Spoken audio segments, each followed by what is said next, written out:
welcome to my artistic space at the Église Sainte-Thérèse in Vierzon. Today I would like to share a few ideas about a program that I'm particularly looking forward to playing in concert, which I shall do next week.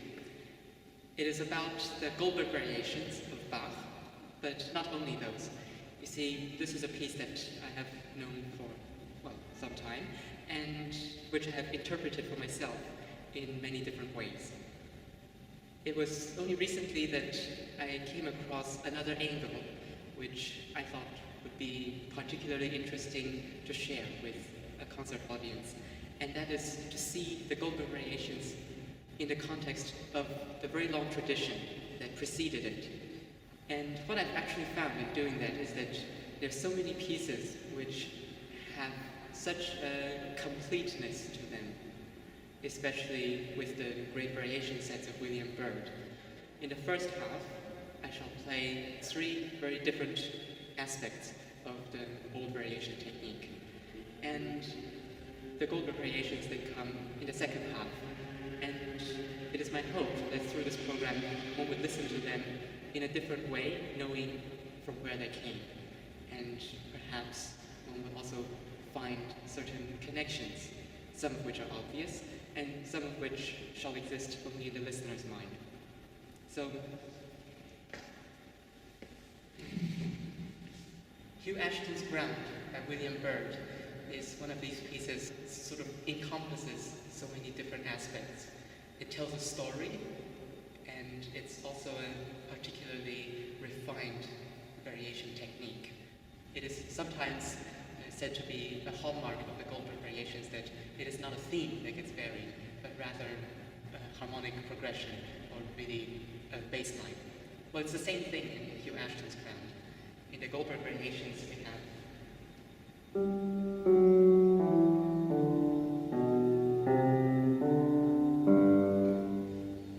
these are the first 8 bars of the harmonic theme, so to say.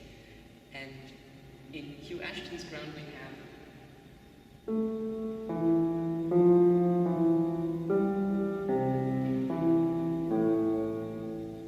Byrd uses this technique to really tell a story, at least the way that I see this piece. It is even an emotional story. You see, Hugh Ashton was a composer who lived roughly 100 years before Byrd, so that would be more than 200 years before Bach. And there's a kind of nostalgia that I feel in Byrd's treatment of Hugh Ashton's theme. You see, the bass line is from Hugh Ashton. And, well, it's not only a nostalgic piece from start to finish, because it actually has a great vigor, which is always developing more and more. But there are these set points throughout this piece where this nostalgia comes back, and each time it's somehow more intense. What is particularly interesting, and also a certain parallel to the Goldberg variations, is that these particularly marked points in the structure are also the beginnings of canonic variations. The story of the piece can be encapsulated by the development of character in each of these canons. And with the Goldberg variations, what is quite amazing about the canons is how different they all are in terms of affect. Just to take a clear example, the minor canons.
William Byrd, we also have this kind of great variety in what the canon is used to express.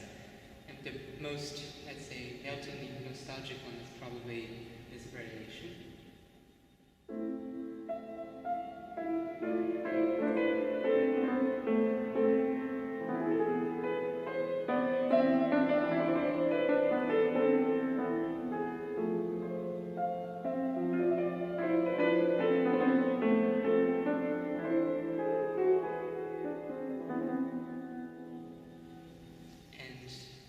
Variations later, we have the same kind of harmonic canon, that is to say, canon at the octave after two crotchets.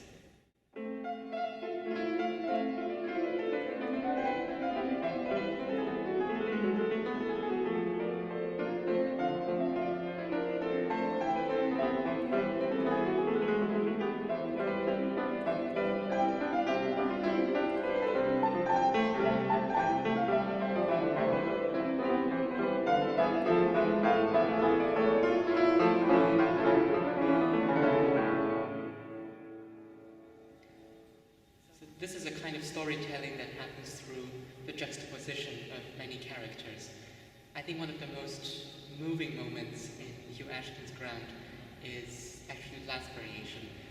The penultimate one is essentially a culmination, and the virginal ended at the A. There was no higher note.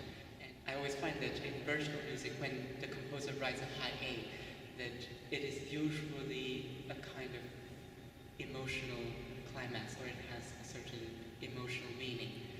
Well, so the penultimate variation of Hugh Ashton's Ground already starts with a figure that basically says this is its highest point and then it can go no further.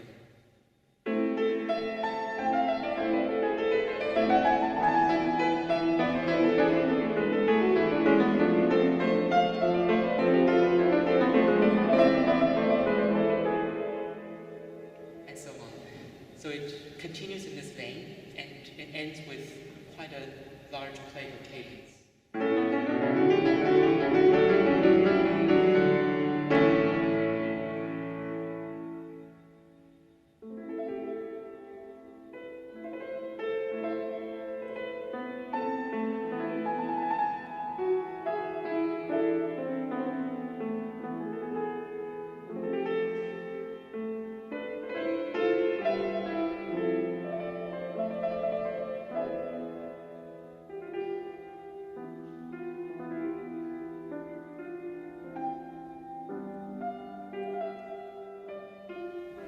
So it's a kind of descent into simplicity, which makes a culmination to this nostalgic vein, which has been, let's say, coming back at certain intervals throughout the piece and always reminding us of where the theme is coming from, that is from the distant past. Of course, this is all interpretation, but that's why I'm here. The next piece by Sweelinck is another piece that is telling a story, and it actually has a certain similarity in the way the story is told. The name, mein junges Leben hat ein Ende, is to me a key to interpreting the emotion of this piece. And it's not only about the feeling of coming to an end, but also the feeling of looking back at things that were vigorous. And when this whole energy dissipates after reaching its culminating point, and we get this very pared down, simple, and really meltingly beautiful treatment of the theme, I think it is also this way of amplifying an emotion by juxtaposing it with its opposite. Actually, this is a feature that shows up quite often in variations of this tradition, that at the end there's some kind of way to make the whole circle whole. That is to say, to come back to the beginning and to see the beginning in a different light. Well, I don't have to tell you that this is exactly what makes the ending of the Goldberg-Variations so particularly moving, that after basically having least having seen a certain perspective of the world, we are coming back to where we started. We hear the theme again, and it basically tells us so much more than it did at the beginning. John Bull's Walsingham variations, I think, are rather renowned for being difficult to play. That is not the only reason that I'm using them in this program, of course.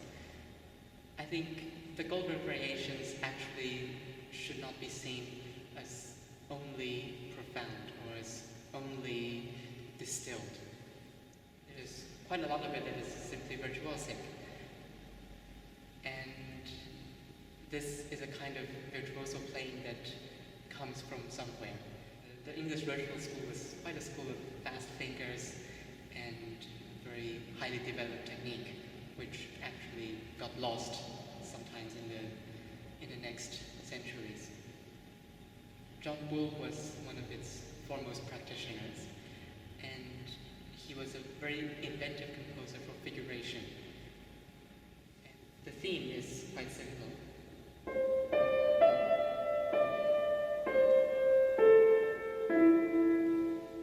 But what he does with it, either by embellishing it or by putting it together with figurations, is what makes this story be told. And it is essentially one long story that goes across 30 variations.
Get the idea that he was a, let's say, very creative composer who trusted his inner random number generator.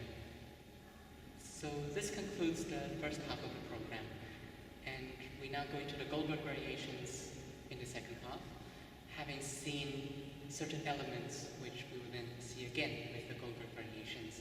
It is my wish through this program to awaken interest in certain pieces that particularly fascinate me. And it is my great pleasure to be able to share with you a journey of discovery.